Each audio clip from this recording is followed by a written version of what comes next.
Olá, a paz do Senhor. Vamos para mais um vídeo aula do nosso Seminário Teológico de BBC, Apostila 5. Estamos na terceira matéria, Heresiologia. Paramos na página 122, retomamos na página 123, as heresias cristãs modernas.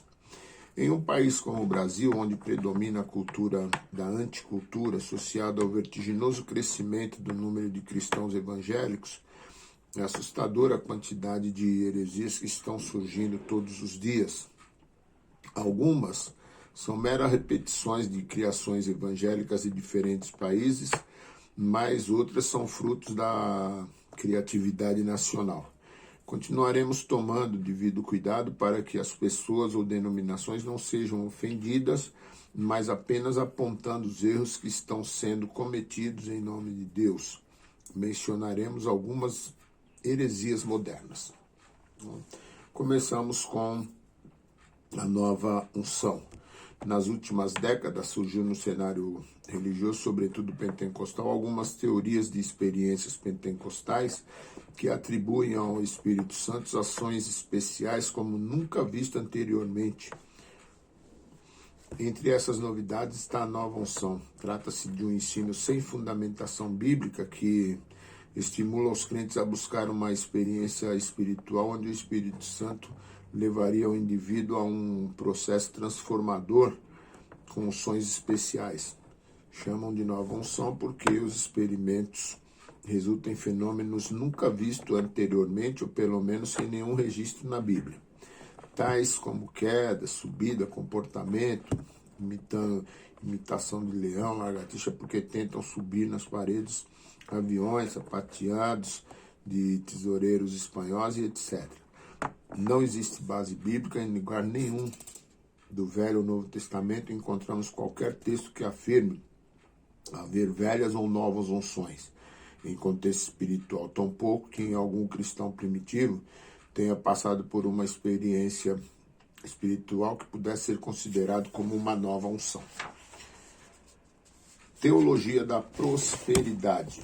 O modelo econômico capitalista que tem nos Estados Unidos, seu principal expoente, sobretudo porque venceu o socialismo soviético do século passado, acabou influenciando toda a sociedade, inclusive religiosa.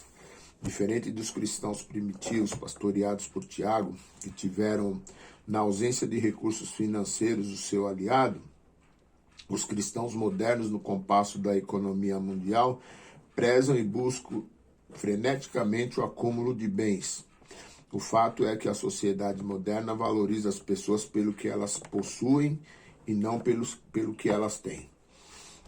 O que chamamos de teologia da prosperidade, na verdade, nada mais é do que um mercantilismo religioso praticado por igrejas que aderiram os recursos de algumas denominações neopentecostais. Trata-se de um modelo onde os fiéis são desafiados a contribuir financeiramente com a igreja e, como troca, o Deus da prosperidade devolverá valores doados em medida muito maior. Ou seja, o crente que dá R$10 recebe 100 de Deus, por exemplo. Que Deus é o autor de todas as bênçãos do seu povo, não resta a menor dúvida. Contudo, o que estão ensinando em nome dele não é isso, mas que ele enriquece os bons contribuintes. Neste modelo de religiosidade, o valor que o fiel doa é mais importante do que a sua fidelidade a Deus. Os valores donativos determinam o tamanho da fé, e a fé define o tamanho da bênção financeira que ele vai receber. Pode-se ouvir no Brasil pregadores dizendo que a pobreza é um espírito maligno, por isso precisa ser expulso da vida daqueles que não são ricos. Poder das palavras. No balaio das novas doutrinas, há pregadores que estão ensinando que as palavras podem determinar o presente e futuro de uma pessoa. Para os adeptos dessa corrente, uma palavra abençoa, amaldiçoa, independente do relacionamento que a pessoa tenha com Deus. Basta falar para que aconteça.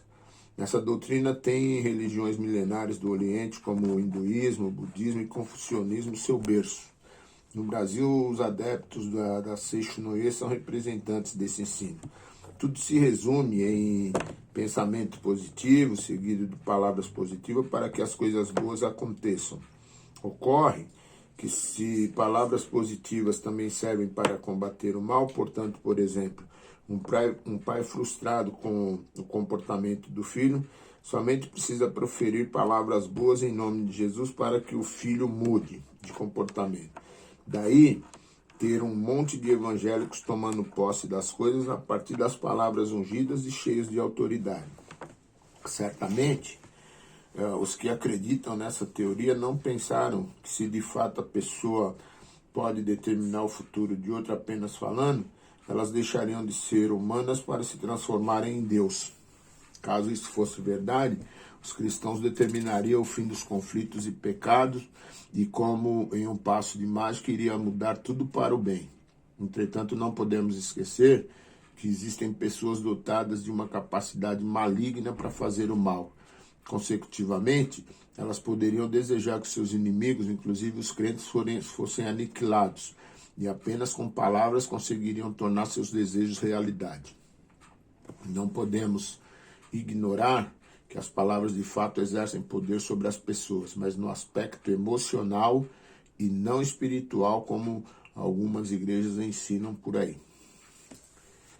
Culto a anjos. O que alguns crentes não têm percebido é que eles estão dando aos anjos um lugar nos cultos que pertencem somente a Deus. Basta ver as letras de alguns hinos e corinhos que são cantados nas celebrações e reuniões. A enologia de um povo conta a sua fé e história. Por isso, quando uma igreja canta, ela está expressando também as suas crenças e valores. Além dos hinos que falam de anjos, que estão nos cultos ou que foram enviados com as bênçãos para os fiéis, estão os pregadores fervorosos, que por vezes ressaltam e exaltam a presença dos anjos nos cultos. Inclusive aqueles que incentivados a pedir para Deus enviar seus anjos para fazer algo em seu favor. Não se trata de descrença na existência de anjos, mas no reconhecimento de que eles não serem espirituais que eles são seres espirituais que cumprem os propósitos de Deus. Não se trata de seres celestes que definem o que você e quando fazer. O que e quando fazer. Mas são absolutamente dependentes e subordinados a Deus. Dança no espírito. A dança sempre fez parte das manifestações e expressões de alegria, festa e conquista dos povos das mais diversas nações e etnias, inclusive fazendo parte das celebrações religiosas.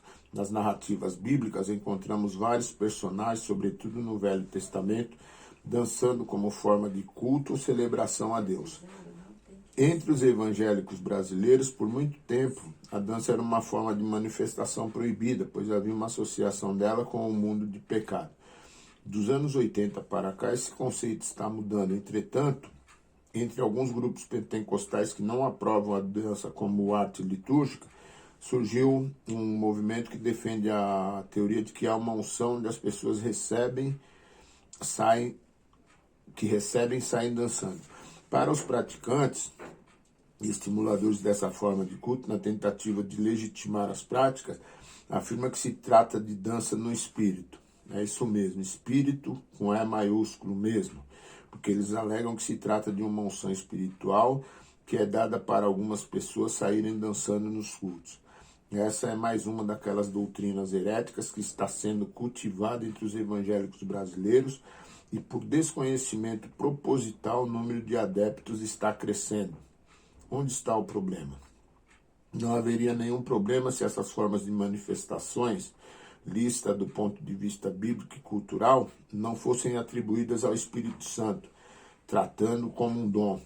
Tudo isso não passa de mais uma das muitas heresias difundidas entre os evangélicos. Unção do caicai.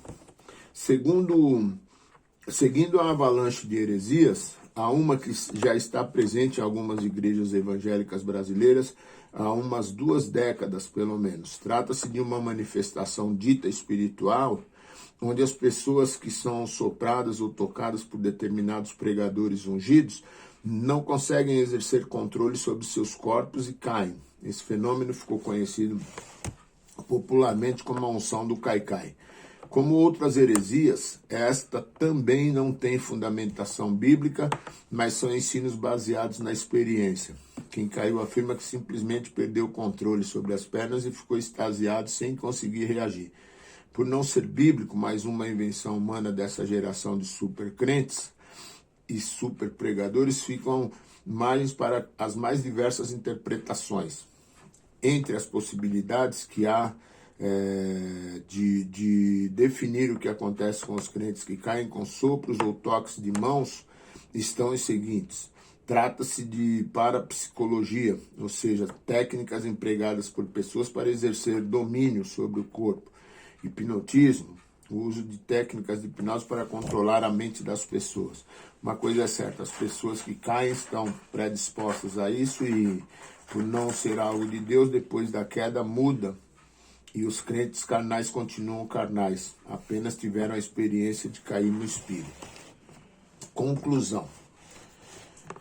Em tempos de ressurgimento de velhas heresias e fortalecimento das seitas antigas, além do surgimento de novas e influentes seitas, faz-se necessário que as pessoas que têm o compromisso de pregar e ensinar as verdades de Deus voltem os seus olhos para o que está acontecendo no mundo das religiões, inclusive entre os próprios evangélicos, pois o rápido crescimento numérico desse segmento tem gerado uma estratégia de igrejas frágeis em permanente processo de mutação. As seitas e heresias sempre existiram, mas também foram denunciadas e combatidas pelas pessoas sérias que sonhavam e trabalhavam por uma igreja genuinamente cristã. Infelizmente, não é o que vem acontecendo na maioria dos casos. É uma tendência de que os grupos hereges evangélicos ganhem novos adeptos quando deveriam ser denunciados e confrontados com a palavra de Deus. O que talvez os evangélicos brasileiros ainda não tenham percebido é que o maior problema que eles têm que enfrentar para levar as pessoas a Cristo, contrário do que pensam alguns, não são as seitas, mas os ensinos heréticos que nascem todos os dias dentro da própria igreja. É necessário defender o rebanho de Deus das seitas, mas também dos falsos mestres, sobretudo aqueles que entram nas casas diariamente através dos programas de rádio e televisão. Nós paramos na página 127 e prosseguimos encerrando então essa matéria de heresiologia, e na semana que vem nós damos prosseguimento com a introdução à filosofia e teologia. Deus abençoe e boas aulas.